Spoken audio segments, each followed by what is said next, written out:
Olá pessoal, vamos começar a nossa revisão de genética do nosso segundo bimestre da Escola do Silamir do Nascimento. Professor Wilson Cohen. Tá a fotinha aqui do Mendel, né? Vamos falar dele nessa revisão, beleza? Bom, gente, aqui é um resumo apenas do que a gente viu na semana. A gente viu nesse bimestre, perdão. Tá certo? Então eu vou tentar ser rápido. Nós temos prova essa semana. Você pode rever esse conteúdo aqui nessa aula, beleza? Vamos lá. Então, falando de genética, temos que falar de Mendel, né? Gregor Mendel, Johann Gregor Mendel, austríaco, que os seus estudos com ervilhas foi a base da genética moderna. Ele é considerado o pai da genética, por conta que os seus estudos são até hoje considerados fundamentos da genética. Muito bem, o Mendel foi aquele cara que estudou a hereditariedade nas ervilhas, que o casal, o pai e a mãe do Mendel, não é? Não é aquela história de que os pais, né, os filhos são semelhantes aos seus pais, aos seus ancestrais, né? Então, os pais de Mendel, com certeza, geraram seu filho. Não, desculpa, isso aqui é outra história. Aqui o Mendel, beleza? É o cara, né? O cara da genética. Gente, desculpa, eu tô meio rouco, eu tô gripadão. Então eu tô fazendo esse vídeo com a voz assim toda, entendeu, esculhambada, mas tudo bem, vai assim mesmo. Muito bem, o Mendel aqui estudando hereditariedade nas ervilhas, aquele papo que eu falei ainda agora, que os filhos são semelhantes aos seus pais, aos ancestrais, né, aos avós, enfim. E essas características, essas semelhanças são estudadas através da hereditariedade. Beleza? E o Mendel aqui no seu jardim. Bom, ele escolheu as ervilhas porque elas têm três características básicas importantes no estudo dele, que foi a questão de ser plantas que geram muitas gerações em pouco tempo. Elas também têm características bem distintas e também são fáceis de cultivar. São três características que Mendel utilizou para escolher as ervilhas como material de estudo, né, sobre a hereditariedade. Ok? Então tá aqui um exemplo de uma ervilha. Você vê ervilhas amarelas e uma ervilha verde, ervilhas lisas, e essa do meio aqui, ó, é uma ervilha rugosa, tá vendo? Legal, né? Vamos lá. Muito bem, a primeira lei de Mendel é o que nós vamos revisar agora. Monohibridismo com dominância, também chamada de lei da pureza dos gametas. E o enunciado dessa lei é o seguinte: cada caráter é determinado por dois fatores, ou para um par de fatores, que se separam na formação dos gametas, onde ocorrem em doses simples, ou seja, apenas um gene, apenas um fator. Ok? O fator, Mendel chamava de fatores, o que nós chamamos hoje de genes. Beleza? Vamos lá. Muito bem, 7 características estudadas por Mendel na ervilha de cheiro Pisum sativum. É bom que foi a ervilha que ele usou, a planta que ele usou como modelo do seu estudo. Beleza? Então tem 7 características: semente, com relação à semente, a forma lisa e rugosa, que nós vamos estudar daqui a pouco, a cor amarela e verde, a cor do cotilédone na semente. A flor pode ser amarela, branca ou púrpura. Com relação à vagem, ele estudou a forma, pode ser inflada ou comprimida. A cor da forma da vagem, pode ser amarela e verde. Com relação à haste da planta, não é? A estrutura da planta. Com relação à posição da flor, pode ser axial, ou seja, no eixo da planta, ou pode ser terminal, na ponta, nas extremidades da planta. E a altura da planta, que pode ser alta e pode ser planta baixa. Todas essas características de cima são as dominantes e todas as características de baixo são as recessivas. Muito bem, nós vamos estudar aqui no nosso estudo da primeira lei, que estuda apenas uma característica de cada vez, né? Mendel, a primeira lei estuda uma característica de cada vez e a segunda lei estuda 2 ou mais características ao mesmo tempo. Beleza? Então, a que nós vamos utilizar é a forma da semente, aquela primeira característica que nós vimos naquele quadro. Semente rugosa e semente lisa. Olha a semente rugosa aqui que a gente fala, que eu desenhei na sala, mas olha, tá aqui ao vivo e a cores para vocês, as sementes rugosas. E aqui as sementes lisas. Beleza? Bem diferente, né? Bem diferenciado. Aqui novamente, ó, uma semente lisa e uma semente rugosa. Lembrando que a semente lisa é o caráter dominante, a semente rugosa é o caráter recessivo. Aqui está mostrando, ó, nessa figura, ó, que o gene Rzão, que determina a semente lisa, está localizado no cromossomo, numa posição, num locus, que determina a semente lisa, e o Rzinho, R pequeno, no cromossomo, determina a semente rugosa, é o gene recessivo. Muito bem, vamos para a experiência de Mendel. Eu fiz várias vezes na sala, gente. Vamos lá. Vamos relembrar a experiência de Mendel. Então, Mendel fez o quê? Ele pegou uma geração inicial, que ele chamou de geração P, ou geração parental, que é a primeira geração, é a geração que inicia o processo de cruzamento dele, para analisar as outras gerações. E ele escolheu uma semente lisa pura, lembra, o puro é o homozigoto. E uma rugosa pura, que também é homozigoto. Ou seja, aqui só tem gene para lisa, aqui só tem gene para rugosa, semente rugosa. Bom, os gametas formados por essa semente só tem um tipo de gameta, que é o contendo o Rzão. E os gametas da rugosa contendo o Rzinho. Quando esses gametas se cruzam, surge o que? 100% semente lisa na geração F1. O que é a geração F1? Filhos da primeira geração. A primeira geração é a parental e a geração F1 são os filhos dessa primeira geração. Tá bom?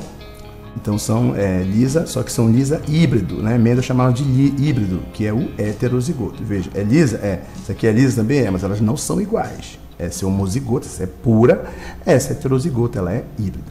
Muito bem. As plantas por autofecundação, expliquei para vocês lá, são hermafroditas. Por autofecundação, é este cruzamento aqui, tá bom? O gameta masculino, gameta feminino, a planta masculina, a estrutura masculina e feminina, eu desenhei, mostrei na prova, não vou mostrar na prova não. Na aula, não vou mostrar aqui, mas é isso aqui, ó.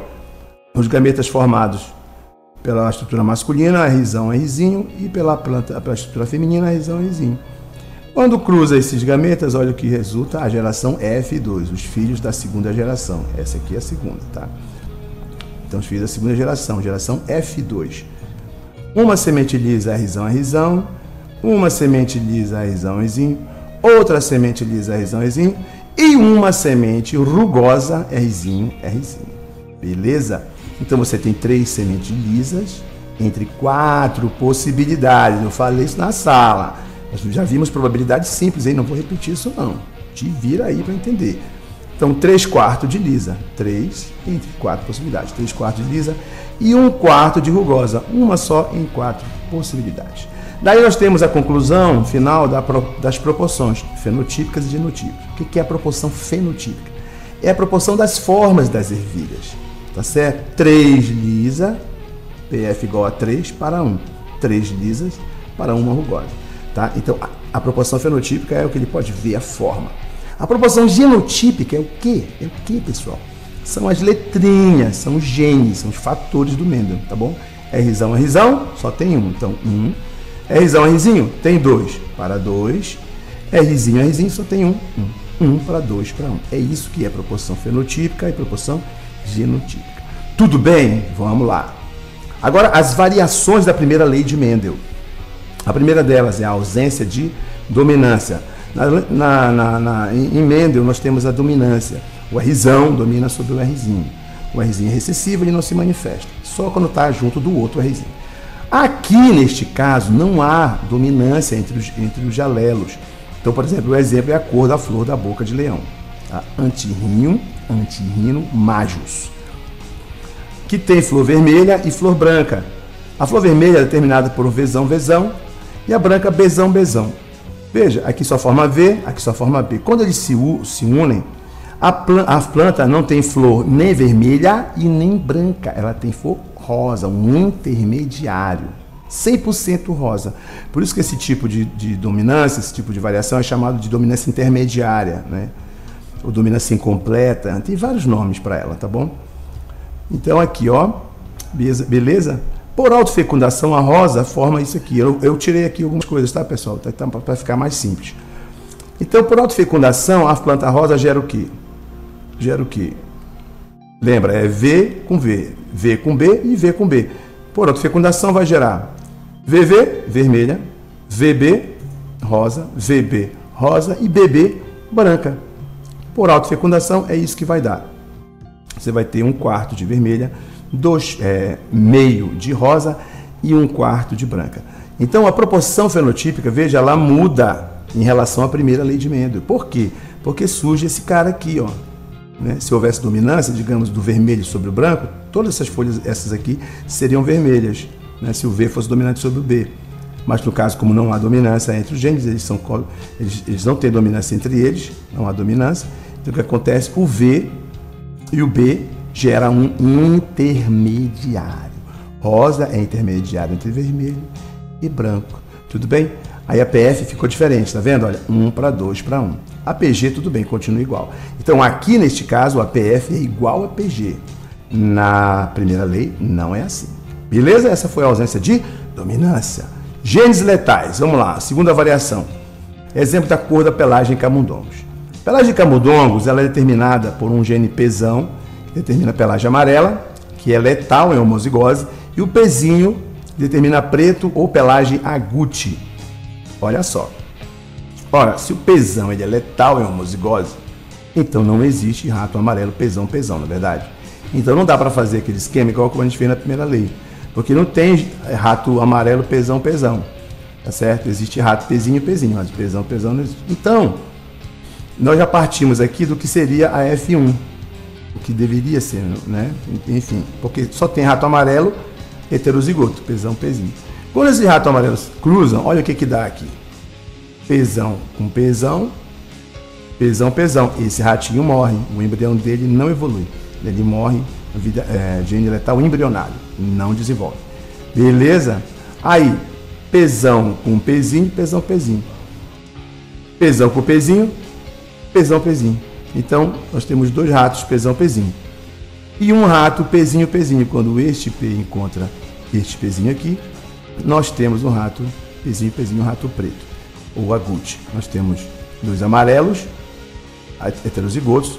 Então, nós temos o quê? Se esse rato não participa da conta, então é como? Dois ratos em três possibilidades. 2/3 de rato amarelo e 1/3 de rato preto. E aí a proporção fenotipo-genotípica, olha, mas ficam também diferente. Da primeira lei fica apenas 2 para 1 e PG 2 para 1. Beleza? Esses foram genes letais. Pleiotropia. A pleiotropia, pessoal, um par de genes determina várias características. Na primeira lei, um par de genes determina apenas uma característica. É um par, um caráter. Onde? Na primeira lei. Na pleiotropia, é um caso diferente, uma variação que Mendel não estudou. Um par de genes pode determinar várias características ao mesmo tempo no indivíduo. Nós temos o exemplo que eu expliquei em sala da síndrome de Marfan. Olha, esta moça, ela tem síndrome de Marfan. É uma gata. Só que ela tem os dedão grandes, ó, tá vendo aí? Ela tem problemas oculares, problemas cardíacos e aracnodactilia. Tá aqui o exemplo, ó. Aqui é uma mão normal, aqui do lado, na direita, e duas mãos com aracnodactilia. Os dedos são mais longos que o normal. Beleza? Vamos lá. Próximo. A penetrância. O que é a penetrância? É a porcentagem de pessoas que têm o gene e apresentam o caráter. Nem todo mundo que tem um determinado gene, ele apresenta o caráter. Tem genes, por exemplo, da Coreia de Huntington, eu não falei na sala de aula, vou falar aqui, a Coreia de Huntington é uma doença em que o gene tem 100% de penetrância. O que significa? Que todo mundo que tem o gene da Coreia de Huntington ou da doença de Huntington, o cara tem a doença, entendeu? Mas aqui no nosso caso, da polidactilia, tá? Estima-se que no continente africano seja 64%, ou seja, 64% das pessoas que têm o gene apresentam a polidactilia. Aqui eu li num livro que é por volta de 60% a penetrância da polidactilia. Tá bom? Nós temos aqui uma figura mostrando uma radiografia da mão de uma pessoa com 6 dedos, tá bom? 6 dedos a mais, não é isso? Aqui também, olha só, tá até perfeito, né? Para o jiu-jitsu seria bom ter 6 dedos, acho que a pegada ficaria mais forte. Beleza, gente? Então entenderam, né? O cara tem que ter o gene e existe uma percentagem de pessoas na população que tem e apresenta o problema, a polidactilia. Mas é o caso de 880, né? Ou tem ou não tem. Vamos lá. A expressividade. Bom, a expressividade é o grau da intensidade de um gene penetrante. Tem um exemplo que eu não falei na sala, que foi do feijão, mas tem o da polidactilia também. A polidactilia ela pode ter vários graus, tá, de intensidade. Então, a expressividade fala da intensidade, do grau da intensidade. Então, por exemplo, tem gente que tem apenas dedos, tem um dedo a mais na mão e uma das mãos, pode ter nas duas. Nesse caso aqui, nesse exemplo aqui, a pessoa tem em todos, nas mãos e nos pés, em todos os ombros, os membros. Há um outro caso de expressividade, esse caso aqui, ó. O cara tem 2, 4, 6, 8 dedos no pé, o garoto, ó, tá vendo? 8 dedos. Quer dizer, não é aqueles 1 a mais, né? 5 mais 1, não, tem 8 dedos, tem 2 dedos, 3 dedos a mais no pé. Tá bom? Então, esse também é um caso de variação da expressividade. E também o feijãozinho, o feijão carioquinha, pessoal, existe um par de genes só, já foi estudado isso, existe um par de genes que determina esse padrão de manchas no feijão, tá certo? Mas olha aqui, esse aqui não apresenta, e esse aqui é quase todo manchado, a mancha ocupa quase todo o feijão.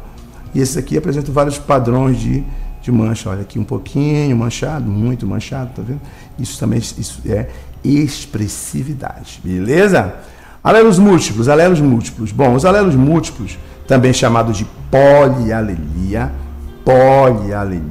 muitos alelos, tá? Muitos alelos, fala dos genes alelos, e muitos. Então, uma série de alelos alternativos, que por mutação, você lembra que eu falei em sala de aula, que um gene no passado foi sofrendo mutação e foi gerando no mesmo locus outros genes que determinam o mesmo caráter, só que uma forma alternativa daquele caráter. É o caso aqui da cor da pelagem em coelhos e também o sistema BO. O sistema BO eu não vou falar agora, não vai cair na prova, vai cair no simulado. Vou fazer um próximo vídeo falando só do sistema BO, beleza? Então vamos aqui falar da pelagem dos coelhinhos. Então, os genes alternativos, os alelos alternativos para a cor da pelagem em coelhos são C grande, C sem nada aqui em cima, né, que é o selvagem, determina a pelagem selvagem, CCH determina chinchila, CH que determina Himalaia e CAzinho determina albino. Tá aqui todas as possibilidades que nós temos. Fenótipo e genótipo. Selvagem, também chamado de agute. Então, Czão, CH, Czão H, Czão A. Aí aqui, chinchila, CH, CHA. Himalaia, CHA. E o albino, CA. Tá ok? Então veja que todos eles têm um homozigoto e tem heterozigoto para um outro alelo. Eu digo que esse aqui é selvagem puro, né? Heterozigoto. Homozigoto. Perdão. Esse aqui é o quê? Selvagem heterozigoto para chinchila. Selvagem heterozigoto para Himalaia. Selvagem heterozigoto para albino. Mesma coisa chinchila. Chinchila homozigoto. Chinchila heterozigoto para Himalaia. Chinchila heterozigoto para albino. Himalaia puro, né? Homozigoto e heterozigoto para albino. Albino que ele é recessivo, né? Em relação a todos, ele só tem um genótipo, que é CAzinho. Beleza? Valeu, galera. É isso aí. Até o próximo vídeo. Estou mandando um exercício para vocês, que eu já fiz em sala, mas estou mandando um outro exercício de questões para que você calcular, né, as proporções dos bichinhos, das flores, da rosa, do ratinho, do coelho, tudo para a gente fazer uma boa prova. Valeu? Um abraço, pessoal, e até a próxima dica, a próxima revisão. Falou!